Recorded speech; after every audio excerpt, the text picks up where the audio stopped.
Greetings. I want to tell you one of my jokes. Why not tell you a joke? I don't think I've ever shared my famous hippie joke. Okay, I had a hippie series. I actually wrote some of my own jokes. Here's one I wrote. Okay, you ready? What has more rhythm than a hippie drum circle? Anything. Ba-dum-bum. All right, I wrote that. Okay, thank you.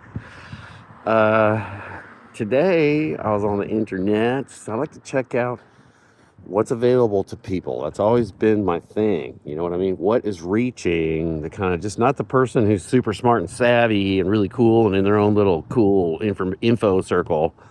Not that person. I know that person. That's cool. They're cool. They got some cool things going on. But I mean, just like the person who's kind of a worker and a consumer of media. They just turn it on. And I'm always interested in what they're getting, because what they're getting is kind of what's going to be circulated around. It's kind of what's going around. I'm always into that. So today I'm checking stuff out. What strikes me is this three-eye atlas. Okay. Now for me, I'm an amateur. I'm a fun guy. I'm not claiming to be any kind of authority figure. So for me to tell you that I'm writing a science fiction, thing at the start, and then to kind of speculate, okay, that's fun. You know what I mean? But man, these headlines all up and down, all over the place. Three-eye atlas, plasmoid object, alien coming to invade. I don't know. The speculation has just been crazy, and then kind of a lack of any kind of refinement. What I'm wanting is to go to my workplace or to just kind of go to the store one day and just kind of have people kind of have an accepted few facts about the thing that's going around.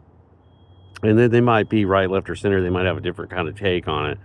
But at least there's going to be a core knowledge about the thing. And I think that was sort of true as I was growing up. The media environment at the time, the level of education, the kind of thing happening, the trustworthiness or accountability of our political class, whatever it was, we had that ability to reach a kind of logical consensus about things while still disagreeing about a lot of things. And can't seem to do that now. It's weird. That's what I noticed. But it's also fun. Okay, it is fun. The speculation and the effort that gets put into making these speculative videos. They have nice graphics and really cool voices, and it's really neat. It's fun, and also creates an opportunity when there's such a void of information, when virtually everything on the radio is kind of captured by the Pfizer narrative. Once again, I'll say, then that creates this big opportunity for you, to get in there, man. It's wide open field now. There's so much information not being discussed. So many just angles, so many straight angles, so many the basic core of it, facts about said object. There's so much missing. And so that's a big opportunity for some kind of, media to emerge. But the media now would have to include everything. It would have to include, you'd have to own and control and then be sort of dedicated to openness.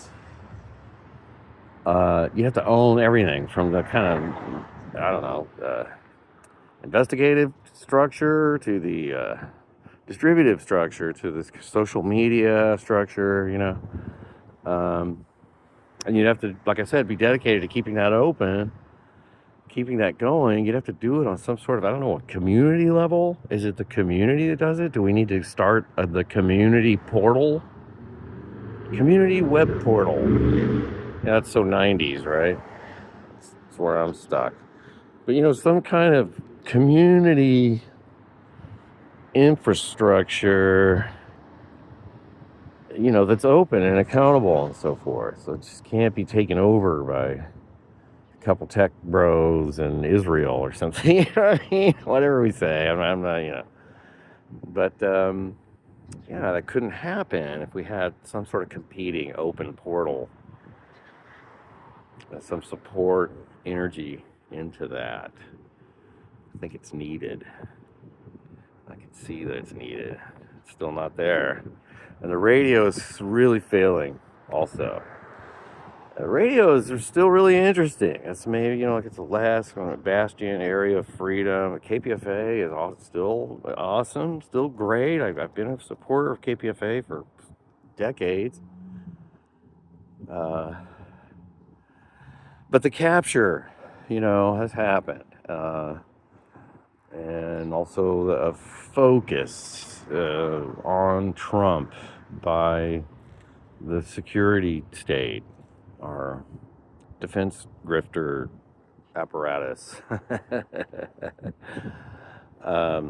That's happened. And it's happened to everything. No media, no radio, no nothing got things right about COVID or Ukraine. They're still getting it wrong, very wrong. We need to look at regime change, the CIA, color revolutions, stuff like that. NATO expansion. We can't do it. Yep, can't do it. That's what I saw today. That's what I keep seeing. That's why I keep reacting to it. Okay, it's not that I'm. That's where the media as environment is at right now, and yeah, it's really strange. It's lacking the core information. That's what's missing, and it's rich in adornments and added perspectives and partisan thinking. All right, so we gotta do better. Independent media, where are you at? What's happening? And where's that portal? Where's that community portal? All right.